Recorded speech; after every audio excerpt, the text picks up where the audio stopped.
ना ख्वाबों की तरह था न ख्यालों की तरह था। वाह वाह। वो शख्स इल्मी रियाजी के सवालों की तरह था। वाह। उलझा हुआ ऐसा कि कभी सुलझ न सका, और सुलझा हुआ ऐसा कि मिसालों की तरह था। जान कहने से कोई जान नहीं होता, कोई कह भी ले तो नुकसान नहीं होता। और ये तो मैं हूं कि जिसे छोड़ दिया तो छोड़ दिया। ये तो मैं हूं कि जिसे छोड़ दिया छोड़ दिया। वरना ये फैसला आसान नहीं होता। तुझे देखने की तलब दिल में मजीद होती है। मैं बहुत खुश होता हूँ जब तेरी दीद होती है। लोगों की ईद तो साल में एक बार होती है।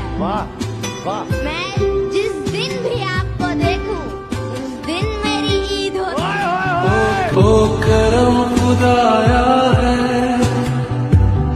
बिना देखे तेरी तस्वीर बना सकता हूँ, बिना देखे तेरी तस्वीर बना सकता हूँ, बिना मिले तेरा हाल बता सकता हूँ।